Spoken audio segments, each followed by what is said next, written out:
Hello everyone, welcome back to our channel Login Aid. In this guide video, I will show you how to log in CarMax account.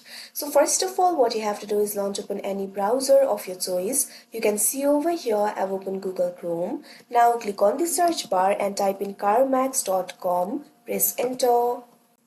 Now you can see over here you'll be led to the official website of CarMax. Initially you'll be led to this kind of interface. In this interface you'll be able to find various options over here. So if you want to log into your account, what you have to do is simply look at the top right corner of your screen. Over here you'll be able to find the profile icon. If you hover over it, you'll be able to find the option for sign in and create account. Simply click on the option sign in.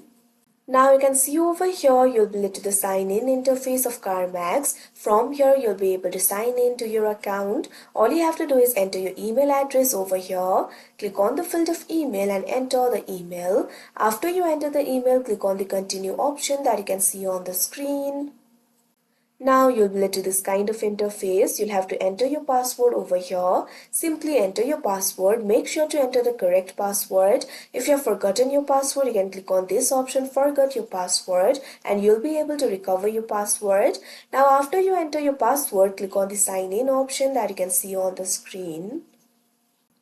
Now you can see over here you'll be signed in to your account. So that is how you log in CarMax account. I hope you found this video helpful. Thank you for watching. Make sure to like, share and subscribe to our channel.